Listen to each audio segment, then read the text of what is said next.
Hi guys, and welcome to today's session.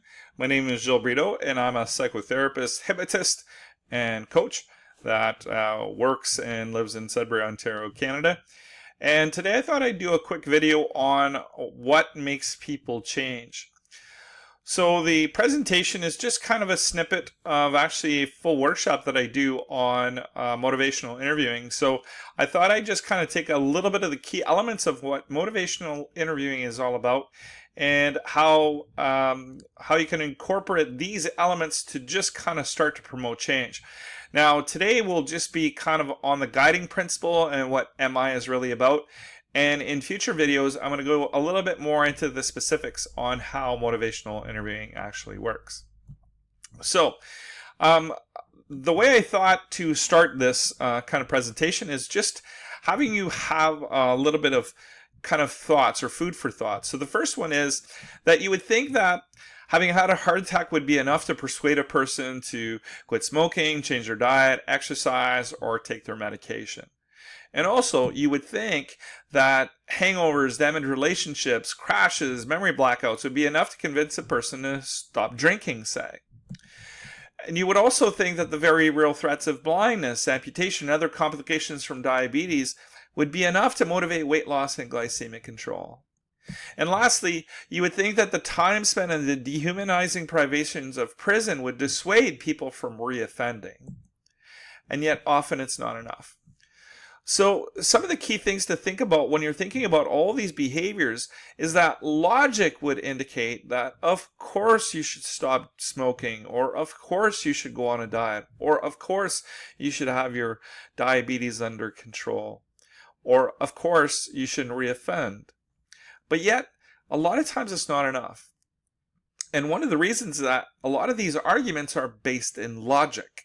And logic really doesn't often go far in terms of changing people's behaviors because we fail to take into account one of the biggest predictors or factors in changing behaviors, and that's the emotional drivers. So one of the universal laws is called Saunders' law of change, and that is that people only change when the pain of change is less than the pain of staying the same. So in other words, the best predictor of tomorrow's behavior is actually what you did yesterday. Change is hard simply because we get into patterns and that it takes a while in order for people to make changes in their life. So how do we make things a little different? Because know that the natural response for anyone who's challenged about a behavior of which they are ambivalent or kind of so-so about is to argue a counterposition. So this is exciting because this is really what it means. So if you said to a person, you really need to quit smoking, or you really need to quit drinking, or whatever behavior they really want, they will argue a counterposition forever. I've talked to family members in addictions or smoking or whatever, and that's what they typically have said to me, is that it's been exhaustive because they always come up with a counter argument. So you should really quit smoking. Well, I don't want to quit smoking, but it's bad for you. Well, so is pollution. But don't you want to be alive for your kids? We're all going to die one day. So it's like a circular argument that goes round and round and round and round till one or both just leaves in a huff. So know that the confrontation edge, or to get into a person's face and really challenge them, really is not effective in terms of promoting change. So for a lot of times it really feels like you're having a tug of war with a person. It's this back and forth and do what I'm telling you. No, I don't want to, especially when you're dealing with children. So please do what I want. No, I don't want. So it really feels like this back and forth, do it my way, I want to do it your way, that kind of stuff. And what motivational interviewing really kind of proposes is that instead we dance. So if you think about the process of dance, it's really an engagement between two people to cooperate and having a person lead, having a person follow. Now, one of the key elements, sometimes a thought is if I follow, it means that I'm coming from a position of weakness. It's actually not quite that way. I usually coach people that it takes great strength and confidence to allow yourself to be strong enough to follow.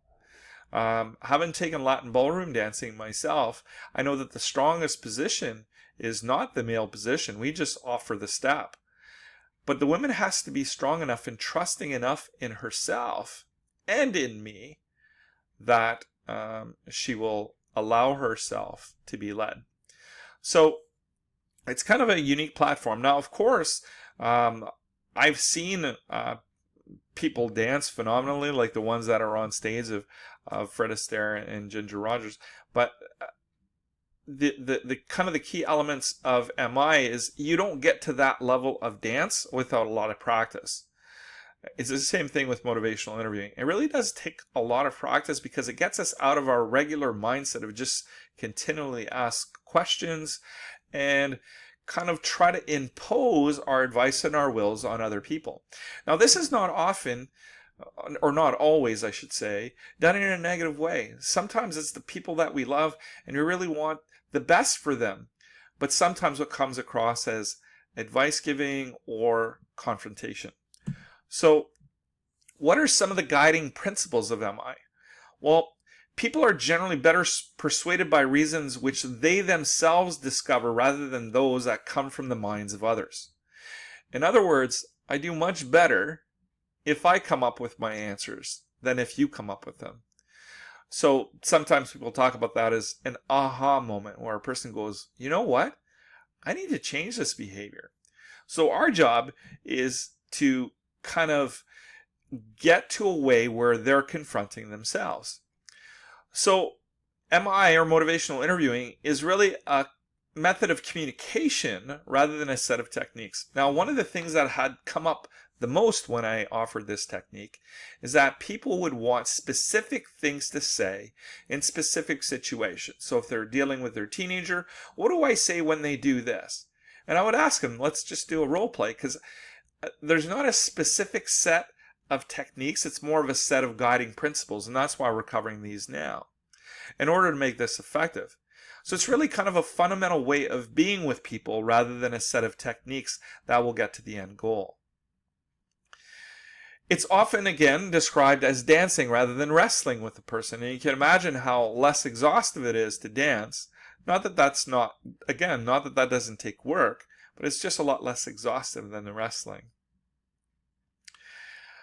Now, dancing, of course, follows the person's essential views and opinion, while wrestling moves in opposition to what the person brings.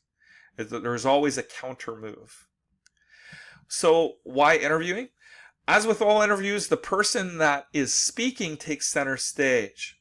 So they tell their story in their own way. Now, they're guided by the interviewer, but it's really them taking center stage.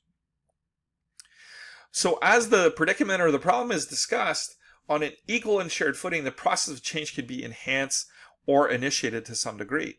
It's again, as they start to talk about their process, that we get kind of the answers, or we listen for gems called change talk, which I'll explain in videos to come.